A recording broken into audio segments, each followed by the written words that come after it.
I think one of the more controversial viewpoints that I have is that I'm a big advocate of omnivory, and I think that consuming grass-fed red meat, I think red meat is a health food.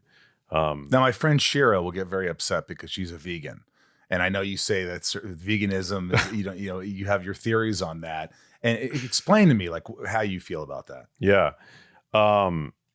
So, a well-planned plant-based diet is obviously going to be way better than the standard American diet, which is now comprised of upwards of 60% ultra-processed foods. So my high-level take-home for anybody listening is you want to reduce your consumption of ultra-processed foods. Get rid of them.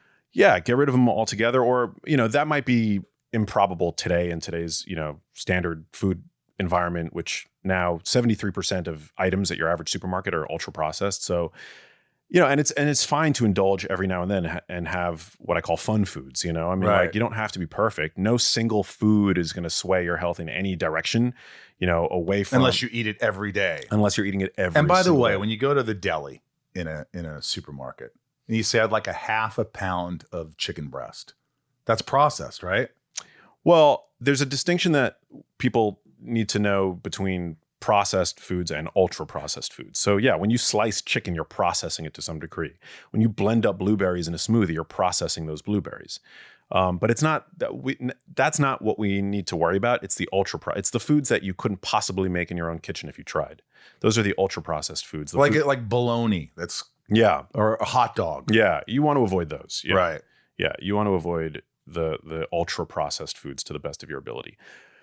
But steak, you were talking about vegans. You're talking about vegans and plant-based, right? Yeah. So, I think that a strictly plant-based diet is essentially depriving the brain of nutrients that we know are important. And, we don't have all the data here, but we do know that the human brain evolved in many ways with access to the nutrients that are found in animal source foods. We know that red meat is a rich source of, for example, a compound called creatine, which supports brain health and brain function.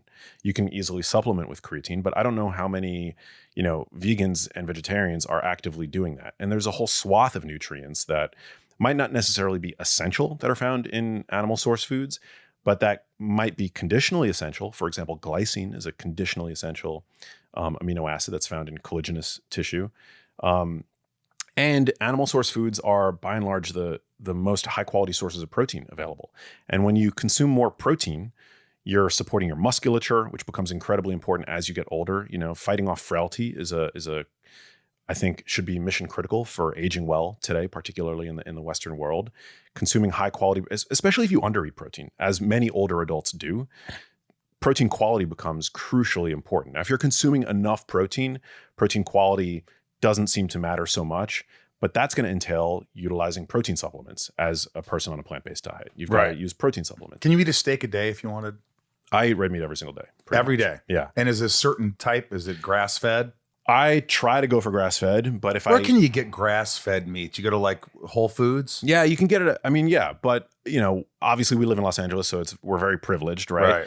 I think that if you don't have access to grass-fed, then just reach for leaner cuts. Leaner cuts, because what a cow eats influences primarily what a pro wants, what a cow eats. Sorry, that commercial just pisses me off. I don't understand. Wait, what is that? What's that? You haven't seen that commercial where there's two guys? Those two guys from the Oklahoma City Thunder. And they're rapping there. What a pro wants. Don't get me started. But so leaner meat, like what kind of steak? I mean, tenderloin, top sirloin. Not New York steak. New York is a lean cut. It's lean? Yeah. Because what a cow eats influences primarily what's in its fat, right? So a cow that is grain finished, which is the standard, conventionally produced beef in this country, is going to have a higher proportion of saturated fat. Within its saturated fat, it's going to have a lower proportion of stearic acid, which is actually neutral from a cardiovascular standpoint. It's going to have a lot more omega-6 fatty acids, linoleic acid, for example. It also, people don't realize this, but the fat of a grass-fed, grass-finished cow actually is a significant source of phytochemicals. So these are plant chemicals that a cow ingests that accumulates in its fat tissue, which also has benefit, like carotenoids, like these plant pigments that we know, again, are beneficial from the standpoint of brain health. You see higher levels in grass-fed, grass-finished cows, and a lot lower concentration in grass-fed. Most cows are actually, they start their lives on grass and then they're grain-finished to fatten them up. And that's where you start to see problems. And also we evolved on eating red meat that was a lot leaner. Like a cow is a man-made creation, and it's a lot fattier than wild game. And a conventionally produced cow is a lot fattier than its grass-fed counterparts. So I do think that there's an argument to be made for leaner meat. And that's what the evidence also like backs up as well. Like lean red meat seems to be. What do you eat every day? Like what does Max have for breakfast? Do you fast? Not really. Do you agree with that? Like I try not to eat till like 2 o'clock in the afternoon. I don't agree with that. I used to. This is an area where I've changed my thinking as new data has come out. I think it's actually important. Mark Wahlberg's doing it. Yeah. Well, it's a. I mean, he's pretty jacked. He's jacked. He's pretty jacked.